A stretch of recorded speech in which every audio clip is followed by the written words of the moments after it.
Ninja and Flannel. Today I've got the Avidity Arms PD10 OC 9mm.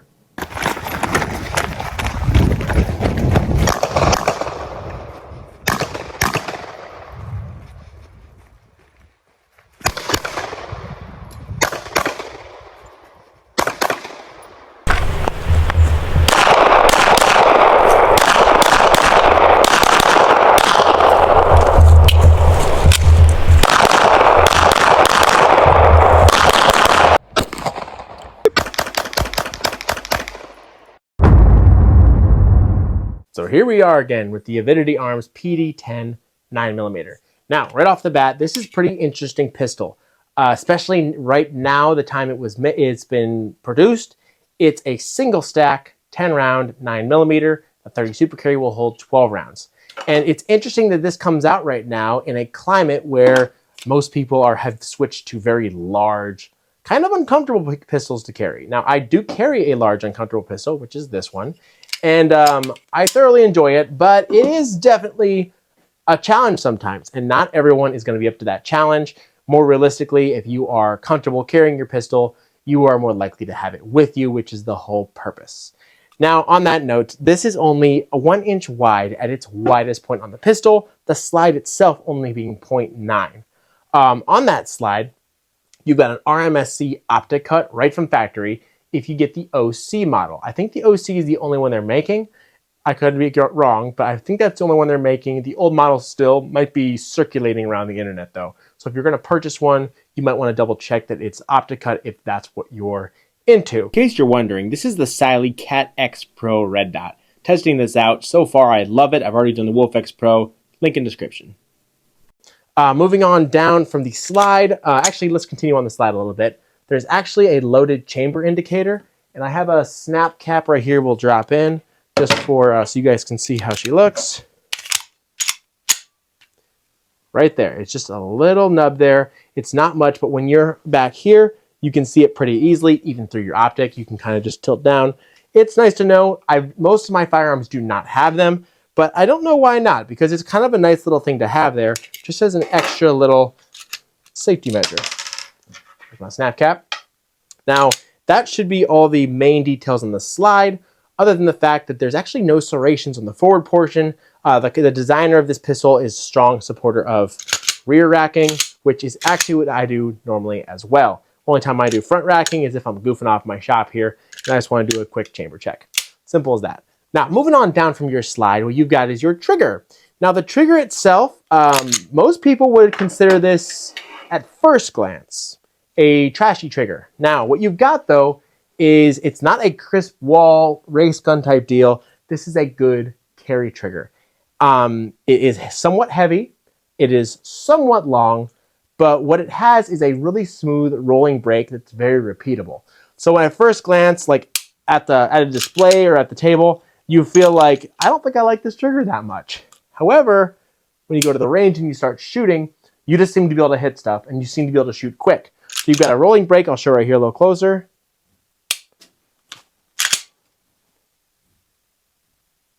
Reset and fire. So it's definitely not a competition-y race gun trigger, but it's a really good carry trigger, and I seem to be able to hit targets well with it, and my splits are decently fast with it.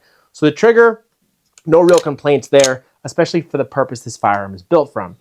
They have a somewhat oversized mag release below that. So if you look here, it's easy to hit. You can just kind of graze down and get it. And the mag release, no complaints. Now, moving down, one small complaint. It is a somewhat flared mag well, but it could definitely be more. It's, like I said, it's a carry pistol, not a race or duty, but I feel like it could be a little bit better, especially if you want to keep eyes on target or if you're shooting in low light. If you do a little practice, like now, you can get better, but I can see the flare being a little better. Now, moving from that, the ergonomics. Ergonomics are kind of interesting on this. It has the feel, and when you're carrying, like you're carrying a very small pistol. However, when you draw it to shoot it, it then feels like you're holding a normal size pistol. And I believe how they accomplished that is they made this ultra skinny. Here's a Glock 17 for comparison. So you look at your grip, they made it ultra skinny. However, they gave it a good wide profile, like a normal pistol. Or, sorry, not normal, double stack pistol. So when you go to get your hand on it, you get to get your grip on there real good. You can get this, your fingers. There's a textured point in the frame here for your thumb, which is excellent, especially if you're teaching a new shooter, because it is a natural spot for your thumb to go and it tells them how to shoot more properly. It's on this side as well for a high index for a safe trigger finger location. And it really snaps in nicely and it promotes just a healthy posture for better recoil control and better accuracy. So the grips and ergonomics are pretty good. The texture, it's somewhat aggressive. I'm used to stuff that's much more aggressive that almost chews up your hand. Actually, some of my other, like my P10, some people will actually tell me that it's too sharp for their hand. That could be true, but I do like when they dig in. This is a good normal person texture here. It's not going to be a problem. It doesn't feel like it's going to slip out of your hand if your hands are wet or anything. But I wouldn't mind if it was a little sharper, but it's decent overall. The slide release on here is actually pretty low profile. I mean, it is a carry pistol, but it's pretty low profile, so you can hit it there, but I wouldn't mind if it was just a touch further out. But I can find it, and it doesn't seem to slow me down or cause me any issues. I'm just used to things that are a little easier to grab. Moving down below your trigger, you've actually got your trigger guard is undercut a bit, if you can see there. Your middle finger slides up real nice there, and it gives you good positioning of your trigger finger, and it locks in nicely. So ergonomics are really good. It's never going to be the same as a thick double action, but a thick double stack, but for its class, it's one of the best grips for carry pistols. Moving on to the front of the frame here, you've got a 3-slot pick rail, so you can put all kinds of flashlights on. On that note, cool new flashlight from Nextorch. This is the Nextorch WL11, the WL11. It's pretty sweet. It's got a permanent and momentary. It's 650 lumens. I haven't started testing it fully, so I'm not going to promote it really yet. If you want to look at them, there will be a link in the description for this light, and you can check it out for yourself. I don't fully endorse it because I've only started testing it a little bit so far, but check that out from Nextorch. Pretty cool. On that note, with links, some of the links we'll have a link for this pistol where you can find it in the description, as well as for my Rumble and my website. Rumble, I have content that's not going to be banned. And then my website, I also have other links and an email list where you can sign up to get some. When I find a good deal, I like to send a mailer out. So check that out in the description. Now back to this pistol. So I started shooting this. I gave it garbage, just trash, reman ammo. I basically gave it everything bad except for like aluminum case, because I really hate aluminum case. I gave it everything but that, and no problem with that with reliability. I haven't cleaned it at all. I gave it a little bit of grease when I got it, and I haven't cleaned it, and it just ran. So reliability, so far, no problems. Recoil? Recoil's fun. So the way this is designed, when you're shooting with a proper posture, and you're mushed in here, look how low this is.